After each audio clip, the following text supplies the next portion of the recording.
I think I'm the only person that says this, but I love Dragon Ball. I grew up a lot on Dragon Ball through video games mostly, but I later dove into the cinematic version of the franchise and then onto the shows and web series. Hey, it's me, Goku! I honestly couldn't get enough of it. So when Fighterz came out in 2018, I knew for sure I was going to love it. I love fighting games, and I love Dragon Ball. It's a match made in heaven. Or the other dimension. That's not funny. So here I am playing Fighterz on my PS5. That's for a later video. And 3 seasons/years later, it got me thinking, will there ever be a Dragon Ball game as good as this one? Or better? And more importantly, can Fighterz 2 top it? A lot of philosophical questions spewing around here, but I'm here to answer the big question. What exactly do we want from Dragon Ball Fighterz 2?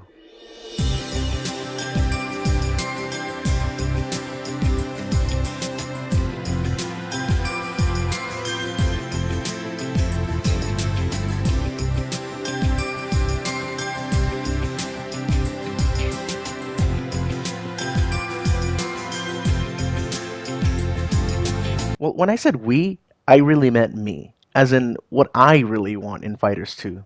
You're just here for the ride. Alright, let's just get this out of the way. It's a no-brainer that they're going to fix the online with rollback netcode, so I won't be mentioning it more here. With that in mind, let's get into it. How dare you! How dare you! You are this left, or as good as space dust! Yummy,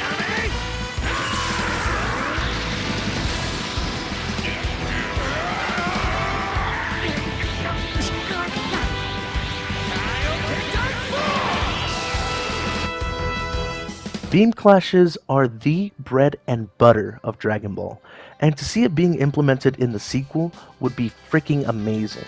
Flashing beam collisions in DBZ games is nothing new.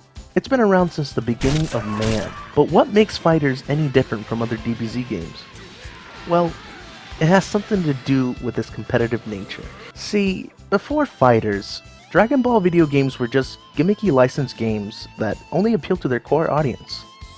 It's not to say that it's bad, it's just majority of the games were mostly shovelware and some were as good as we're going to get. So beam clashes in Fighterz would be pretty difficult because it would be more of a casual gimmick rather than being competitive.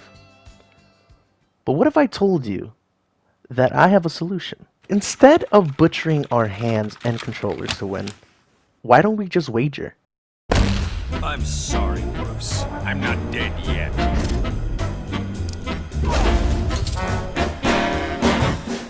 I honestly feel like the clash mechanic from Injustice would fit perfectly with beam clashes. Okay, think about it.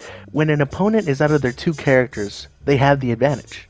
You can either spark, if you have it, or do a beam clash. Or better yet, make a second spark as a last resort and have it as a combo breaker / beam clash. That way, you strategize how to deal with the situation, whether to break or beam. And I know exactly how they're going to look like. Okay, so Goku and Frieza, go in, they start, wailing at each other, and then they split up, right? And then they do a cinematic close-up where they launch their supers, and once they collide, the little lightning ball comes in the middle, and it shows their faces left and right, right? And then they're like saying quotes and like that, oh, you fool, and then depending on what you have on the key gauge, say you have 4, and then the opponent has 3, you don't want to waste the whole thing, right? Depending if you want to overtake the battle, or do you want to just strategize on that, or or the opponent does the same thing. It's just that's how it works. Okay, it's gonna be so awesome. It's gonna be freaking awesome. Other than that, I don't think there's anything to be changed in the original Fighterz mechanics. Also, Super Dash. Can you fix Super Dash and tracking auto combos, please?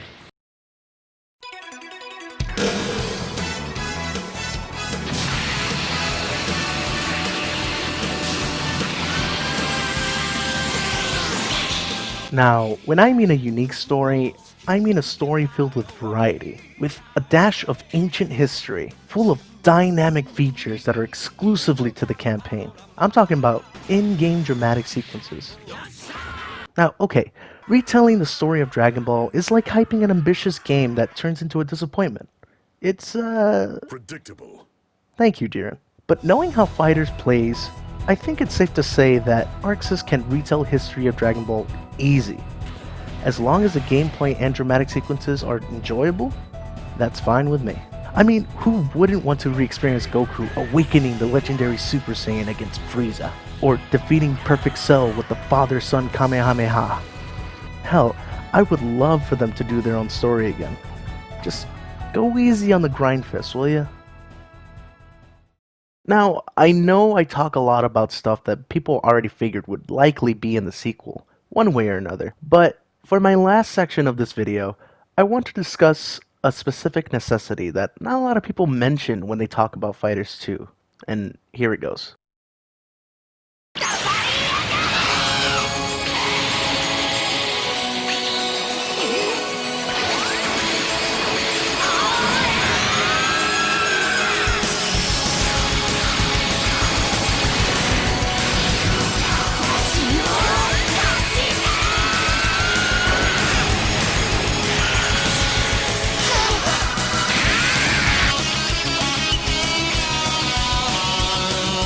We absolutely need more modes in the sequel. As a guy that enjoys to play competitively in this janky online system, once in a while, I just like to sit back and goof around with my friends. And what better way to do that than more modes at our disposal? 1v1, 2v2, tag team ladder, yeah you heard me. Go up the ladder with one or two of your buddies and fight tailored bosses of your choosing, so we won't have to deal with this all the time. So, are you gonna invite someone? Okay.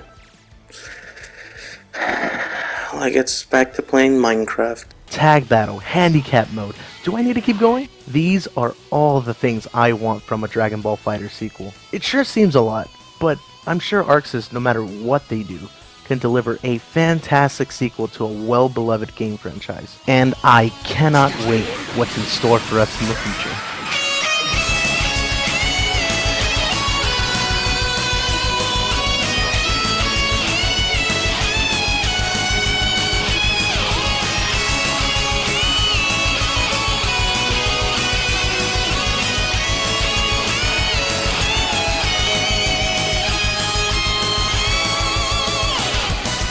Also, put Goku Drip in there.